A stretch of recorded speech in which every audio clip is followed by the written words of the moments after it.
मसीह यीशु के जलील उल कादर नाम में आप सबों की सलामती हो। आज से हम खुदावंद यीशु मसीह के 7 सलीबी कलमात के ऊपर सीखना शुरू करेंगे। हम आज पहले कलमे के ऊपर बात करेंगे। इसके लिए हमारे पास खुदावंद के कलाम में से हवाला लूका की अंजील उसका 23वां बाब 34वीं आयत। खुदावंद के कलाम में यूं मरकूम है, ऐ बाप इनको माफ कर क्योंकि ये नहीं जानते कि क्या करते हैं। ये कलमा वो अल्लाह दर्जा मकाम है जहाँ यीशु अल मसीह ने इब्लीस, गुनाह, मौत और हर तरह की नौयत गुनाह को जो खुदा के खिलाफ थी मगलूब किया, ताकि नए इंसान पर वाज़िया हो जाए कि नेकी बिलाखिर गालिब जरूर आती है। इसने इस तजादुम में अपना खून बहाया, कांटों का ताज पहना, भाले की जर बर्दाश्त की, मेखों से हाथ छिदवाए और अपने पांव में कील ठुकवा लिए। इसने दुश्मनों की तौहीन अमेज कलमात सुने लेकिन खामोश रहा।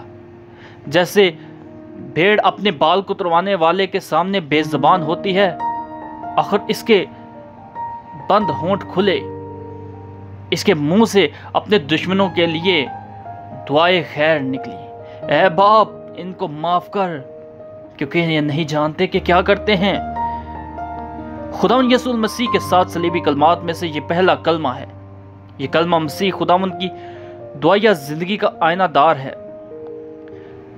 कलाम मुकद्दस का मुताला करने से पता चलता है कि इसने अपनी खिदमत का आगाज भी दुआ से किया और इख्तिताम भी दुआ से कर रहा है। मुलाहिजा फरमाएं, जब सब लोगों ने बपतिस्मा लिया और यीशु भी बपतिस्मा पाकर दुआ कर रहा था, लूका 3 बाब 21 आयत के मुताबिक तो लिखा है, नजात दहिंदा ने ईमानदारों के लिए ये कितनी अजीम शान, अजीम मिसाल कायम की है। ईमानदार जिस काम को भी शुरू करे इसे दुआ से शुरू करता है, और जब ये पाया तकमील तक पहुंच जाता है तो दुआ से ही उसका इख्तिताम करता है। दुआ रूहानी जिंदगी का सांस है। अगर पाक कलाम खुदा की आवाज़ है तो दुआ हमारी आवाज़ है जो खुदा को सुनाई जाती है। खुदावंद यीशु मसीह की इस दुआ का असर देखना हो तो अमाल 3 बाब 17 आयत पढ़ सकते हैं। पतरस कह रहा है, ऐ भाइयों मैं जानता हूं कि तुमने ये काम दनाई से किया और ऐसा ही तुम्हारे सरदारों ने भी। इस दिन खुदावंद के कलाम के वसीला से लोगों के दिल कायल हुए और 3000 का मजमा मसीह यीशु पर ईमान लाया। इतनी बड़ी जमात का बच जाना पतरस की जाती कोशिश और इल्म और तकदीर से नहीं था, बल्कि इस बड़ी तब्दीली की महरूम खुदावंद यीशु मसीह की वो दुआ थी जो सलीब पर उसने अपने दुश्मनों के लिए की। ये कलमा मंदरजा झैल 7 हकायक को पेश करता है। पहला, ये अंबिया की पेशन गोइयों की तकमील है। खुदावंद यीशु मसीह की सलीबी मौत कोई गैर मुतवक्का बात नहीं ना थी, और ना वो कोई ऐसा अलमिया था जो ज़हूर पजीर हुआ हो, बल्कि इसका जिक्र वाज़िया तौर पर यहूदी पेश गोइयों में मिलता है। यसाया 53 बाब के मुताबिक खुदावंद यीशु मसीह की सलीबी मौत के बारे में पेशन गोई पाई जाती है, जिसमें यीशु मसीह की हालाते दर्दमंदी और लर्ज अखेज तस्वीर खींची गई है।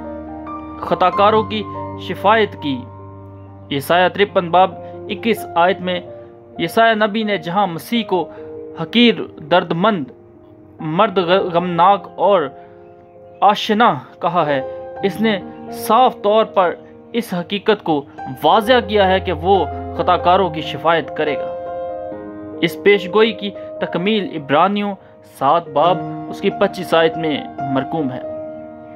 इसलिए जो इसके वसीला से खुदा के पास आते हैं वो इन्हें पूरी नजात दे सकता है, क्योंकि वो इनकी शिफायत के लिए हमेशा जिंदा है। और इसका सबूत यह है कि वो सलीब पर कह रहा है, ऐ बाप इनको माफ कर क्योंकि ये नहीं जानते कि क्या करते हैं। اسی کے ساتھ ساتھ ہم اگلے پوائنٹ پر جب آتے ہیں تو دوسرا پوائنٹ ہمیں ملتا ہے کہ یہ مسیح کی کامل بشریت کا اظہار ہے۔ اے باپ نہیں، معاف کر۔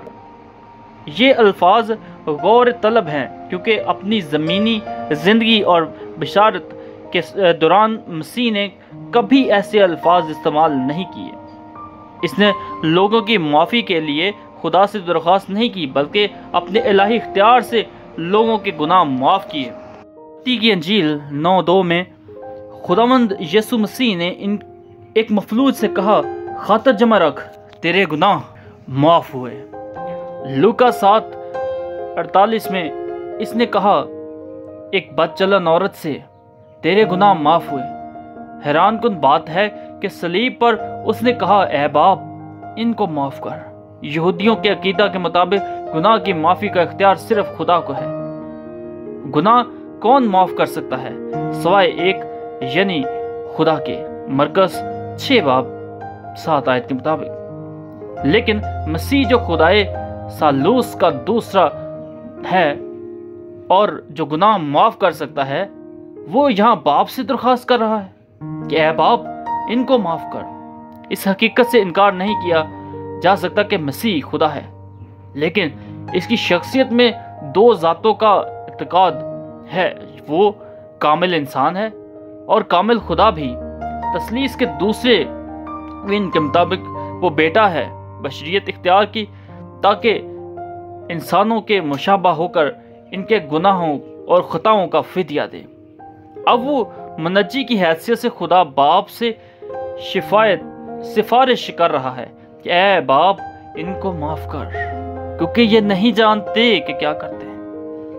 یوں ہی آگے بڑھتے جائیں تو ہمارے پاس تیسرا پوائنٹ ملتا ہے، وہ ہے یہ کلمہ گناہ اور اس کی سزا کو پیش کرتا ہے۔ اس کا تیسرا پوائنٹ ہے وہ یہ ہے کہ یہ کلمہ گناہ اور اس کی سزا کو پیش کرتا ہے۔ کلام مقدس کا مطالعہ کرنے سے یہ حقیقت واضح طور پر سامنے آتی ہے کہ گناہ کی مزدوری موت ہے۔ گناہ کا انجام ہولناک ہے، کیونکہ خدا جو پاک ہے وہ بدی، گناہ اور نجاست سے نفرت کرتا ہے۔ احبار 5:15 کے مطابق خداوند کے کلام میں یوں مرقوم ہے، اگر خداوند کی پاک چیزوں میں کسی سے تقصیر ہو اور وہ نادانستہ خطا کرے تو وہ اپنے جرم کی قربانی کے طور پر ریوڑ میں سے بے عیب مینڈا خداوند کے حضور چڑھائے۔ جرم کی قربانی کے لیے اس کی قیمت مقدس کی مسکال کے حساب سے چاندی کی اتنی ہی مسکالیں ہوں جتنی تو مقرر کر دے، اور جس پاک چیز میں اس نے تقصیر ہوئی ہے وہ اس کا معاوضہ دے اور اس میں 5 حصہ اور بڑھا کر اسے کاہن کے حوالہ کرے۔ یوں کاہن جرم کی قربانی کا مینڈا چڑھا کر اس کا کفارہ دے تو اسے معافی ملے گی۔ علاوہ ازیں گنتی کی کتاب میں بھی اس کا مفہوم پیش کیا گیا ہے۔ اگر تم سے بھول ہو جائے اور تم نے ان سب حکموں پر جو خداوند نے موسیٰ کو دیے عمل نہ کیا ہو تو ساری جماعت ایک بچڑا سوختنی قربانی کے لیے گزرانے۔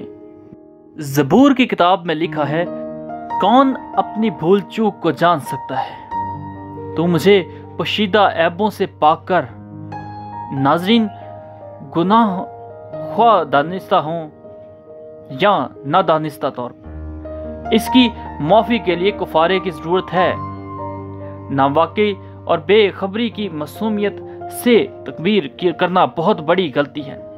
میرے خیال کے مطابق نادانستہ گناہ موجودہ دور میں زیادہ متعجب سزا ہے، کیونکہ خدا کی کتاب بائبل مقدس ہمارے پاس ہے۔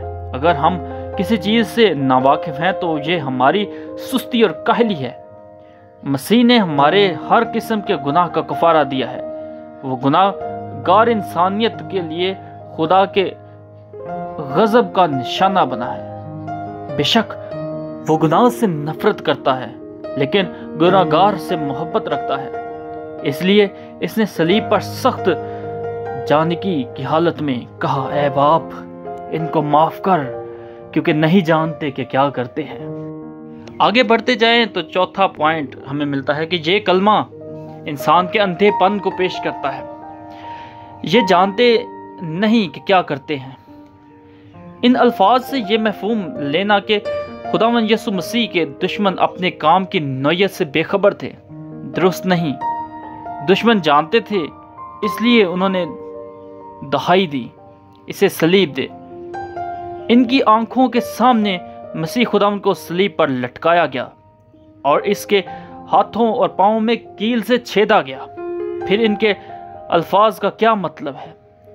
वो इस हकीकत से नावाकिफ और नाआशना थे कि वो जलाल के खुदावंद को मसलूब कर रहे हैं। अब तक उसकी पैदाइश, मौजज़ात और अजीबो गरीब कामों को देखकर इनको मालूम होना चाहिए था कि वो कौन है, लेकिन इनकी आंखों पर तअज्जुब और हरदर्मी के पर्दे पड़े थे। इनकी यह हरकत नाकाबिले माफ़ी थी। इन्होंने इकरार किया था कि इंसान ने कभी ऐसा काम नहीं किया। अफसोस का मकाम है कि आज भी बेशुमार लोग दुनिया के दिल फरेबियों और रंगीनियों में मस्त हैं। वो भूल गए हैं कि इनका खालिक व मालिक बदी और गुनाह से नफरत करता है, और जब वो किसी गुनाह का इर्तिकाब करते हैं तो वो मसीह को एक बार फिर जलील और ख्वार करते हैं। मसीहियों में बहुत से लोग ऐसे भी हैं जिन्होंने कई सालों से बाइबल नहीं पढ़ी है। दुआ का फुकदान है। दुनिया का नजात दहिंदा मुद्दत से खड़ा इनके दिलों के दरवाजे पर खटखटा रहा है, मुकाशवा 3:2 आयत के मुताबिक, लेकिन दरवाजा बंद है।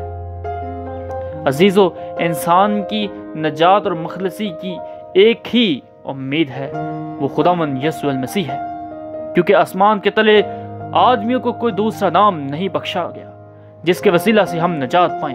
अमाल 4:12 के मुताबिक। इसके करीब आइए और अपनी खोई हुई रूहानियत उससे पा लीजिए, क्योंकि वही आपका नजी है। वो आपके गुनाहों की माफी के लिए शिफायत कर रहा है। ऐ बाप, इनको माफ कर, क्योंकि ये नहीं जानते कि क्या करते हैं। मजीद आगे बढ़ते जाएं तो ये कलमा मसीह के मुअल्लम बाअमल होने का सबूत देता है। ये 5वां पॉइंट हमारे सामने आता है। दुनिया की तारीख में ऐसे बहुत से लोग मिलेंगे जिन्होंने बड़ी बड़ी अच्छी बातें की, लेकिन इनके कौल और फेल में तजाद रहा।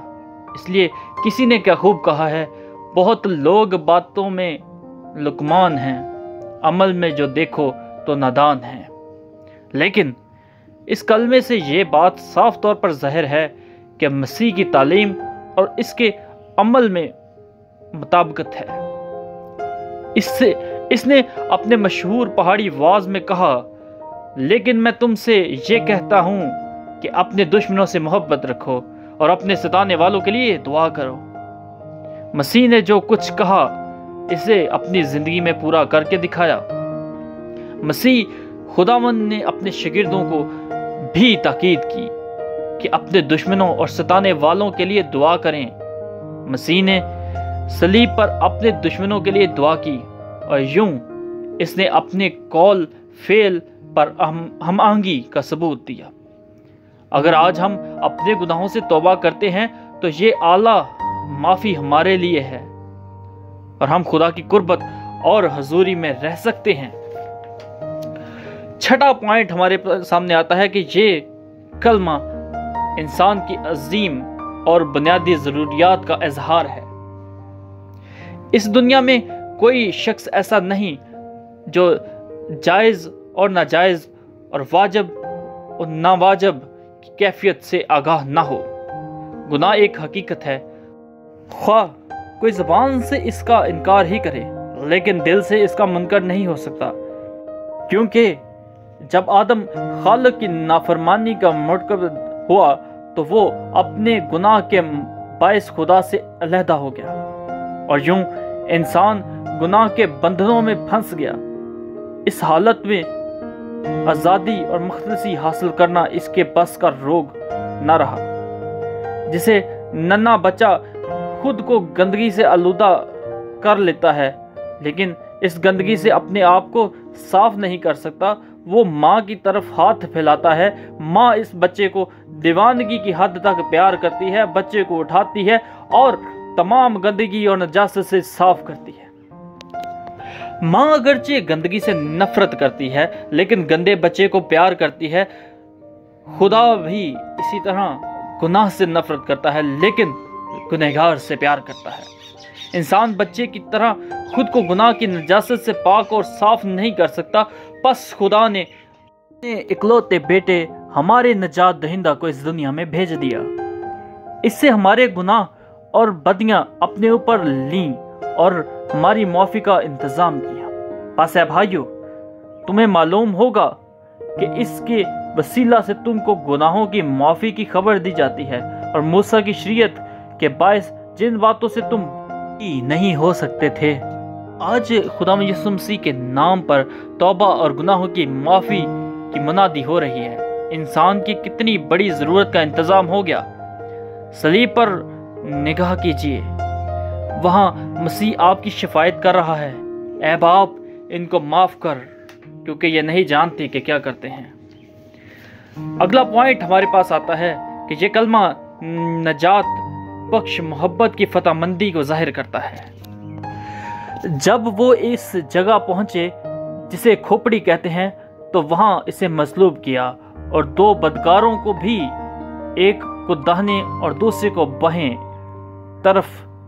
جب یسوع نے کہا اے باپ ان کو معاف کر کیونکہ یہ نہیں جانتے کہ کیا کرتے ہیں، جب دشمن جلال کے خداوند کے ساتھ انتہائی انسانیت سوز اور لذت خیز سلوک کر چکے، جب پیکر پاکیزگی اور مجسمہ راست بازی کو ڈاکوں کے ساتھ شمار کیا جا چکا، تو اس نے اپنے دشمنوں کے لیے دعائے خیر کی۔ وہ چاہتا تو آسمان کے فرشتے دشمنوں پر ٹوٹ پڑتے، وہ زبان ہلاتا تو زمین ہل جاتی، وہ اشارہ کرتا تو کائنات کی ہر چیز اس کی مدد کے لیے تیار تھی، لیکن اس نے جان کی حالت میں بھی اپنے دشمنوں کے لیے دعا کی، اے باپ ان کو معاف کر۔ یہ نجات بخش محبت کی فتح مندی نہیں تو اور کیا ہے؟ پولس لکھتا ہے محبت سب کچھ سہ لیتی ہے، سب باتوں کی برداشت کرتی ہے، کرنتھیوں 13 باب کے مطابق۔ ہم سمسون کی زندگی کو دیکھتے ہیں تو اس نے اپنی طاقت کا استعمال کیا اور اپنے تمام دشمنوں کو نیست و نابود کر دیا، لیکن یہاں سمسون سے بھی طاقتور اور اپنے دشمنوں کی معافی کے لیے شفاعت کر رہا ہے۔ مسیح کے ایک جان نثار خادم کا ذکر ہے، سٹیفنس، جو شہادت نوش کر چکا ہے۔ پس یہ سٹیفنس کو سنسار کرتے رہے اور وہ یہ کہتا رہا کہ اے خداوند یسوع مسیح، روح کو قبول کر، اور پھر یہ گناہ ان کے ذمہ نہ لگا۔ یسوع کی دعا اور سٹیفنس کی دعا میں سب سے بڑا فرق یہ ہے کہ سٹیفنس نے سب سے پہلے اپنے لیے دعا اور بعد میں دشمنوں کے لیے دعا کی، لیکن مسیح نے سب سے پہلے دشمنوں کے لیے دعا کی اور بعد میں اپنے لیے۔ عزیزو، ایک راست باز ناراستوں کی معافی کے لیے شفاعت کر رہا ہے۔ اگر آپ نے دانستہ کو ٹھکرا دیا ہے تو یاد رکھیے، حق کی پہچان حاصل کرنے کے بعد اگر ہم جان بوجھ کر گناہ کریں تو گناہوں کی کوئی اور قربانی باقی نہیں ہے۔ ہاں، عدالت کا ایک ہولناک انتظام اور غضبناک آتش باقی ہے جو مخالفوں کو کھا جائے گی، عبرانیوں کے مطابق۔ دنیا کا صلیب بردار اپنی مصلوبیت کے ایک ایک واقعے سے کہہ رہا ہے، میں نے تمہارے معافی کے لیے خون بہایا ہے۔ اس کے چہرے پر شرابی سپاہی کا بہتا ہوا تھوک آپ کو گناہوں سے توبہ کے لیے کہہ رہا ہے۔ اس کی زخمی پیٹ سے جاری خون پکار پکار کر کہہ رہا ہے، گناہ کی مزدوری موت ہے اور بغیر خون بہائے معافی نہیں ہے۔ وہ آپ کی شفاعت کر رہا ہے، اے باپ ان کو معاف کر کیونکہ نہیں جانتے کہ کیا کرتے ہیں۔ خداوند آپ کو اس کلمے پر عمل کرنے کی توفیق دے۔ خدا نگہبان۔